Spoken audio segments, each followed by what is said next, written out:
Hello everyone. हाल ही में America में Maryland के एक अस्पताल में डॉक्टरों ने एक सूअर का हार्ट एक मनुष्य में ट्रांसप्लांट किया है।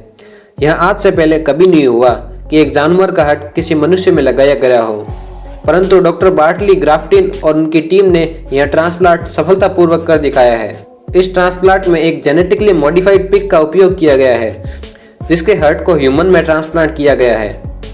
अब आप पूछ सकते हो कि आखिर केवल पिग के हार्ट का उपयोग ही क्यों किया गया है, किसी कुत्ते, बिल्ली, शेर या फिर हमारे यानी ह्यूमंस के हार्ट का उपयोग क्यों नहीं किया गया? तो आपके इन सभी सवालों के जवाब और इस ऐतिहासिक ट्रांसप्लांट के बारे में आज की इस वीडियो में पूरी जानकारी के साथ बताने वाला हूं। तो वीडियो को थोड़ा भी स्किप मत करना, वीडियो को पूरा देखना और अच्छा लगे तो लाइक जरूर कर देना, क्योंकि आपका प्यार और सपोर्ट ही हमारा एकलौता सोर्स ऑफ मोटिवेशन है हर हफ्ते ऐसे ही जानकारी आप तक पहुंचाने के लिए। तो वीडियो को शुरू करते हैं। हेलो एवरीवन, मेरा नाम है सूरज और आप देख रहे हैं मेडिकल फ्यूचर।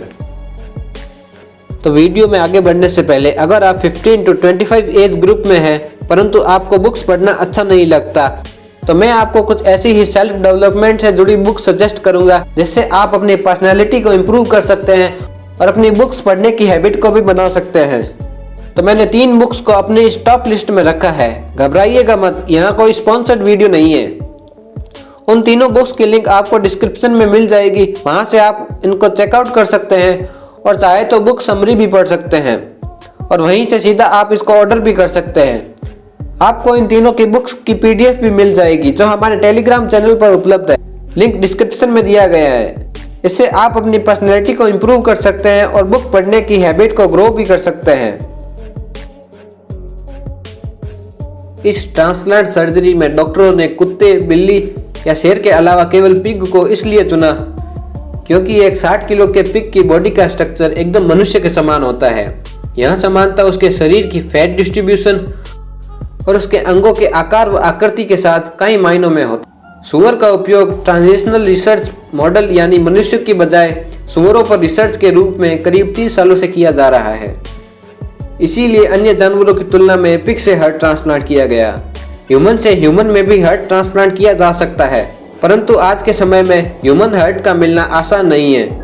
इतनी बड़ी आबादी में भी बहुत कम ही ऐसे लोग हैं जो ऑर्गन डोनेट करते हैं ताकि किसी जरूरतमंद को किसी भी टाइम ऑर्गन मिल सके। इसीलिए वैज्ञानिक काफ़ी समय से animal to human organ transplant पर काम कर रहे हैं। यह सर्जरी इस सफर में एक महत्वपूर्ण कदम साबित हो सकती है अगर यह कामयाब होती है। हालांकि अभी भी इस पेशेंट को निगरानी में रखा गया है ताकि उस पर और बारीकी से अध्ययन किया जा सके एंड ऑर्गन रिजेक्शन जैसी घटनाओं पर भी नजर रखी जा सके। आइए जानते हैं जिस पेशेंट पर सर्जरी परफॉर्म की गई वह कौन है और उन्होंने ह्यूमन हार्ट के बजाय एनिमल हार्ट ट्रांसप्लांट कराने की मंजूरी कैसे दी, और साथ ही में जानेंगे कि ऑर्गन रिजेक्शन क्या होता है और उस पेशेंट को इससे क्या खतरा है जिसके लिए उन्हें अभी भी हॉस्पिटल में निगरानी में रखा गया है। तो जिस पेशेंट पर सर्जरी परफॉर्म की गई उनका नाम डेविड बेनेट है, जो 27 वर्षीय वृद्ध व्यक्ति हैं। डेविड बेनेट ने इस सर्जरी की मंजूरी इसलिए दी क्योंकि वह पहले से ही लाइफ थ्रेटनिंग मेडिकल कंडीशन में थे, यानी हार्ट ट्रांसप्लांट के लिए कोई ह्यूमन हार्ट नहीं मिल रहा था जिससे इनकी मृत्यु होना निश्चित था। इसलिए उन्होंने खुद पर एनिमल हार्ट ट्रांसप्लांट की मंजूरी दी और खुद पर ही यह एक्सपेरिमेंट करवाया। हार्ट ट्रांसप्लांट मुख्यतः 3 प्रकार के होते हैं, जिसमें पहला है ऑटोग्राफ्ट। इसमें उसी समान व्यक्ति जिसमें ट्रांसप्लांट हो रहा है उसी के किसी ऑर्गन या अन्य पार्ट को निकालकर व्यक्ति में ट्रांसप्लांट कर दिया जाता है। इसे ही ऑटोग्राफ्ट ट्रांसप्लांट कहते हैं। इसके बाद अगला है ऑलोग्राफ्ट। इसमें 2 या 2 से अधिक समान स्पीशीज में ट्रांसप्लांट किया जाता है, जैसे ह्यूमन टू ह्यूमन में ट्रांसप्लांट या डॉग टू डॉग में ट्रांसप्लांट। और अंत में आता है जीनोग्राफ्ट। इसमें 2 डिफरेंट स्पीशीज में ट्रांसप्लांट परफॉर्म किया जाता है, जैसा कि हमें इस केस में भी देखने को मिला है, जहां एक जेनेटिकली मॉडिफाइड पिग के हार्ट को ह्यूमन में ट्रांसप्लांट किया गया है। अब आप पूछोगे कि पिग तो सुना था, यह जेनेटिकली मॉडिफाइड पिग क्या होता है? उससे पहले आइए जानते हैं कि ऑर्गन रिजेक्शन क्या होता है, जिसके लिए डेविड बेनेट को अभी भी निगरानी में रखा गया है। और उससे भी पहले अगर आपको ऐसी ही इंफॉर्मेटिव वीडियो देखना पसंद है और हर हफ्ते ऐसी ही वीडियो देखना चाहते हैं, नीचे लाल वाले बटन को दबाकर हमारे चैनल को सब्सक्राइब कर दीजिए। यहाँ तो आप सभी जानते होंगे कि हमारे डीएनए में डिफरेंट टाइप्स के जीन होते हैं, जिसे हमारा इम्यून सिस्टम अच्छे से पहचानता है और फंक्शन करने में सहायता करता है।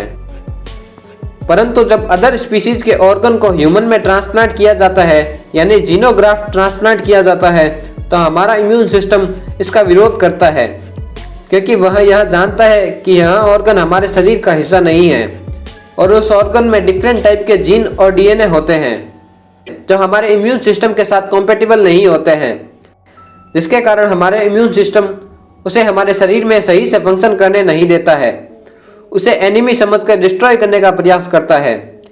इसलिए हमें बायोटेक्नोलॉजी की सहायता से उस ऑर्गन में जेनेटिकली मॉडिफिकेशन की जरूरत होती है। अब आइए जानते हैं जेनेटिकली मॉडिफिकेशन क्या होता है और वैज्ञानिकों ने जेनेटिकली मॉडिफाइड पिग कैसे बनाया। तो जब भी किसी एनिमल का ऑर्गन या कोई भी पार्ट हमारे शरीर में लगाया जाता है तो हमारा इम्यून सिस्टम उसका विरोध करता है, क्योंकि उस एनिमल के डीएनए में कुछ जीन ऐसे होते हैं जो हमारा इम्यून सिस्टम एक्सेप्ट नहीं करता है। जैसे इस केस में पिग के 3 जीन, जिसमें से एक शुगर का जीन भी है और 2 अन्य जीन हैं, उसे हमारा इम्यून सिस्टम एक्सेप्ट नहीं करता है। वैज्ञानिकों ने जीन एडिटिंग की सहायता से उन 3 जीन्स को रिमूव कर दिया है और 6 जीन जो हमारा इम्यून सिस्टम एक्सेप्ट करता है परंतु उस स्पीशीज यानी पिग में नहीं थे, उन्हें डालकर एक पिग एम्ब्रियो तैयार किया गया और उसे ग्रो करवाकर उसके हार्ट का उपयोग ह्यूमंस में किया गया। अब देखना यह होगा कि एक्सपेरिमेंट कितना कारगर साबित होता है।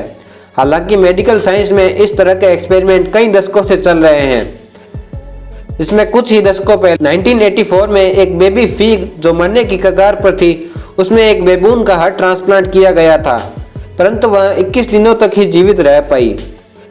और एक केस तो अभी का ही है जिसमें लास्ट सितंबर को जिसमें न्यूयॉर्क के वैज्ञानिकों ने पिग के ही ऑर्गन को ह्यूमन में ट्रांसप्लांट करने का सजेशन दिया था, जिसमें एक पिग की किडनी को एक डेड ह्यूमन में ट्रांसप्लांट किया गया, यह देखने के लिए कि यह काम करता है या नहीं।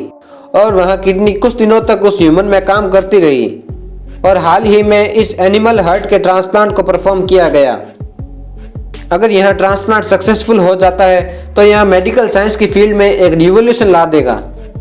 आप और मैं यह सोच भी नहीं सकते कि इस ट्रांसप्लांट के सक्सेसफुल होने के बाद क्या कुछ संभव हो सकता है। तो आज की इस वीडियो के लिए इतना ही। तो आशा करता हूँ कि आज की इस वीडियो से आपको कुछ नई जानकारी या कुछ नया सीखने को मिला होगा। वीडियो अच्छी लगे तो इसको लाइक कर दीजिए और इसके अलावा आप हमसे इंस्टाग्राम पर भी जुड़ सकते हैं, जहां हम डेली इन्फॉर्मेटिव पोस्ट के अलावा एक क्विज अरेंज करते हैं जिसमें मैं आपसे डेली एक सवाल पूछता हूं और अगले दिन 10 विनर्स को मेंशन भी करता हूं। तो अगर आप भी इस क्विज का हिस्सा बनना चाहते हैं तो हमारे इंस्टाग्राम पेज को फॉलो कर सकते हैं, लिंक डिस्क्रिप्शन में दिया गया है। और अंत में इस चैनल को सब्सक्राइब भी कर सकते हैं वीकली ऐसे ही इन्फॉर्मेटिव वीडियो देखने के लिए। चलिए मिलते हैं अगली वीडियो में, तब तक के लिए सेफ रहें, घर में रहें और सुरक्षित रहें। धन्यवाद।